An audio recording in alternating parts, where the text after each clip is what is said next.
Guys, what's going on? I hope you guys are well. I hope you guys are keeping well, enjoying life. Guys, just another quick video. Another quick video for you guys, or quick two videos, which I'm going to cram in together. Okay, so I always get a lot of criticism when it comes to Kell Brook. But I think I'm one of the only few people that actually are giving him a chance against Crawford if this fight goes ahead. I went on the Facebook page and I saw the comments by the British fans, because obviously Sky Sports page on Facebook is all, majority of them, British fans, British boxing fans. And the comments that I saw in the comment section, I said this in my previous video, were just like, oh, Kell's going to get slept within 4 rounds.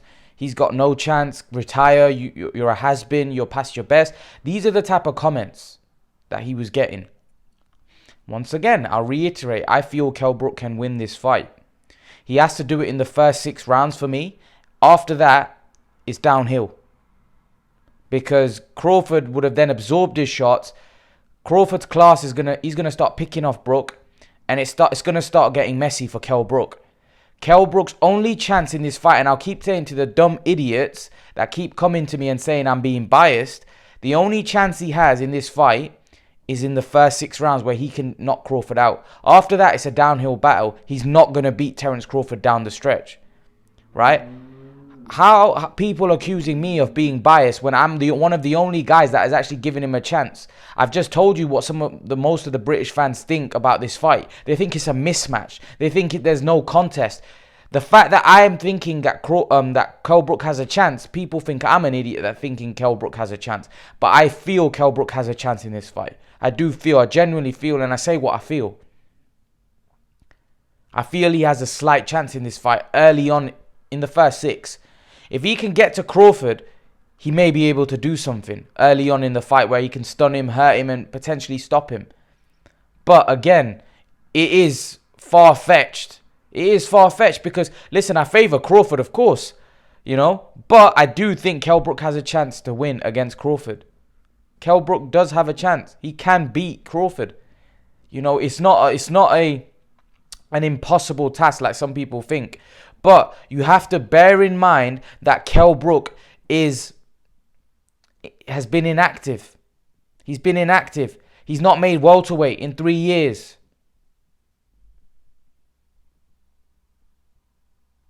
He's not made welterweight in 3 years. He's going up against, some people's eyes, the best fighter in the world. Why do you think no one's giving him a chance? Because he says he struggles to make welterweight. Now, he can make welterweight, but after 6 rounds, it's a wrap. This fight after 6 rounds is a wrap, right? If he can do something within the first 6 rounds, he has a chance of winning the fight. Yes, I believe that. I believe Kell Brook can win this fight. I've said it numerous videos. Crawford is vulnerable. If you catch him, Kell Brook needs to use his physicality and his power. Listen, I think his power is overrated. I don't think he punches that hard. We saw against Porter, was able to absorb his shots. Spence absorbs his shots. And of course, Golovkin's of course going to absorb his shots. But the two elite fighters or the two top fighters, I would say, he's been in the ring with, is in the welterweight division, is Porter and Spence. And they both sucked up his shots. His power didn't affect them where they were wobbled or they were on the floor crawling, getting, about to be stopped. So, is his power elite power where he could hurt Crawford? I believe he can hurt Crawford. Kavalauskas hurt Crawford. Gamboa hurt Crawford. Benavidez stung Crawford. Kell Brook has enough power to hurt Terence Crawford. However, down the stretch, he's going to get wiped out. Simple as that. Whether you like it or not, he's going to get wiped out down the stretch. There's no way Kell Brook is going to be able to deal with Crawford down the stretch or handle what Crawford's going to bring him. Crawford's going to start picking him apart after 6 rounds. So if Kell Brook doesn't get the job done within the first 6, he's in big, big trouble. Irrespective of what his fans say. He's in big trouble if the fight goes past 6. Because Crawford will pick him apart. Right? I'm one of the only few people that thinks Kell Brook can win this fight. There's not many people, not many British fight fans that think he can win at all. They think this is a mission impossible for Kell Brook. Whereas I'm not of that mindset. I think he's got a chance. He's got a shot.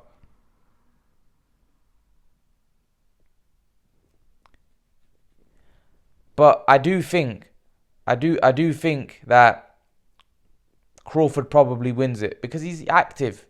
He's active. I think he's going to withstand the pressure that Kell Brook may put on him early, and then later on Crawford's going to come into his own and start picking him apart. That's what I think. But if Kell Brook can land something early, he has a chance. He has a chance. He has a chance against Crawford. I don't write him off. I don't write him off at all. I wouldn't be shocked if Kell Brook wins. But I do favour Crawford quite heavily. But I like I said, I wouldn't be shocked if Brook pulls it off. I want to come to the second part of the video now. I went back and forth with a Brook fan about the Errol Spence situation, about Kell Brook and Errol Spence. When Kell Brook fought Errol Spence at 147, Errol Spence knocked him out.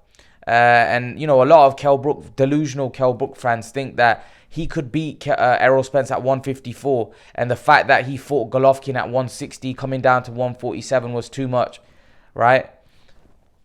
Listen, Kell Brook would get beat against Errol Spence at any weight. At any weight, at 154, at 160, at 168, it doesn't matter. And this Kell Brook fan said that Errol Spence said he would fight Kell Brook at 154. You missed out an important part. Errol Spence said, he said to Kell Brook's face, I'll fight you at 154 if you win a title at 154. Did Kell Brook win a world title at 154? Did Kell Brook win a world title at 154? The answer is no. So coming at me saying that, Kell Brook can make 147.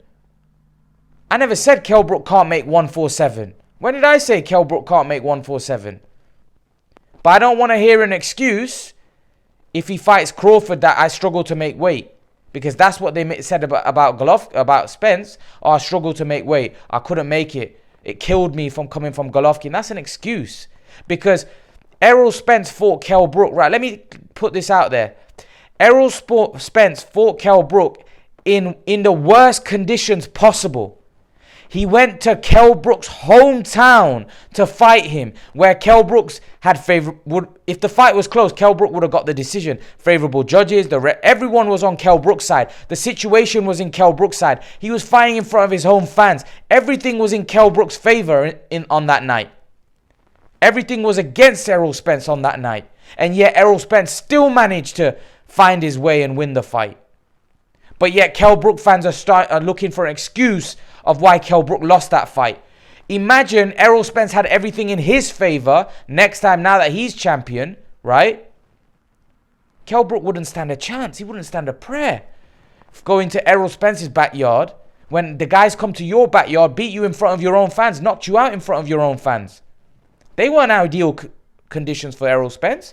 He came and fought Kell Brook in the worst conditions possible. He didn't want to fight Kell Brook in front of his home fans. He would have loved to see him fight He would love to fight Kell Brook in America.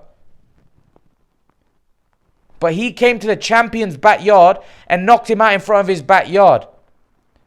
But yet you guys want to make an excuse that he came down from middleweight, so that's why he lost the fight, because he couldn't make weight. Errol Spence beats Kell Brook at any weight. I promise you that. That fight would play exactly the same way at any weight. Errol Spence would beat Kell Brook down the stretch. He would beat Kell Brook down the stretch at any weight, in my opinion. In my opinion, Errol Spence beats Kell Brook at any weight. And that's the honest God truth. That's the honest God truth. And to be honest, there's so many delusional Brook fans that think that he could beat Errol Spence at 154. If he didn't fight Golovkin, Errol Spence would have beat him. I promise you, Errol Spence would have beat him anyway. The fact is they fought and we got the result. We don't want to hear excuses. They fought and we saw the result. Simple as that. Kell Brook, if he didn't think he could win the fight, he wouldn't have taken the fight. He should have vacated. If he didn't think he could win against Errol Spence, right, he wouldn't have taken the fight. To say he fought Golovkin, irrelevant. He took the fight and he lost. He took the fight and he lost. So to say that oh, he killed himself making 147 is just nonsense. Because for me, Errol Spence beats Kell Brook at any weight. At 160, at 154, at 147, the result is the same. It is the same. So stop making excuses. Because like I just said, they weren't ideal conditions for Errol Spence. He had to come to the guy's backyard. Every Brook fan keeps saying, oh, Brook went over to America and beat Sean Porter. He scraped a points decision win. Errol Spence came to the Brook's backyard and knocked him out. But yet you want to make excuses for Kell Brook and don't want to give Errol Spence credit and say that Kell Brook will beat Errol Spence at 154. You want me to give Kell Brook credit for scraping a victory against Sean Porter, going to America to Sean Porter's backyard, but yet you don't want to give Errol Spence any credit for coming to Kell Brook's backyard and knocking him out in front of his own fans, and making every excuse in the excuse in the book to why he lost to Errol Spence and say, oh, Kell Brook would beat Errol Spence at 154 or where. Come on, man, get the hell out of here. He loses to Errol Spence at any single weight. At any single weight. And that's just the truth. That's just the truth. He has more chance of beating Crawford than he has against Errol Spence, because Errol Spence has got a great chin. Errol Spence has got great power, speed, accuracy. He's just, in my opinion, overall a better fighter than Kell Brook. Right?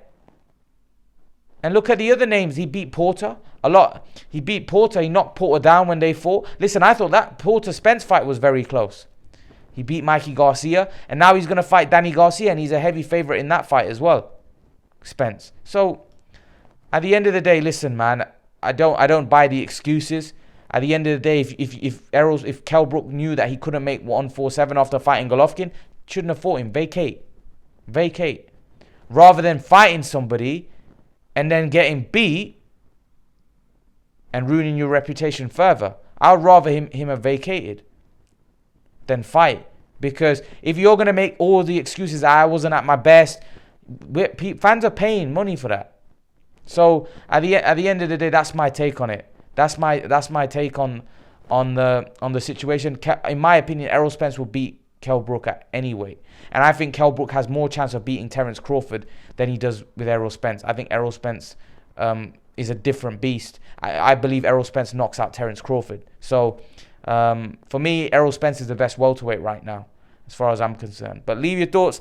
Let me know what you think, guys, in the comment section below. Do you agree with me? Do you disagree with me? Do you think Kell Brook had a chance against Errol Spence at 154? Or do you think it's just excuses? Leave your thoughts, guys. And guys, remember to please like, share, subscribe to my channel. I'll see you guys in the next video.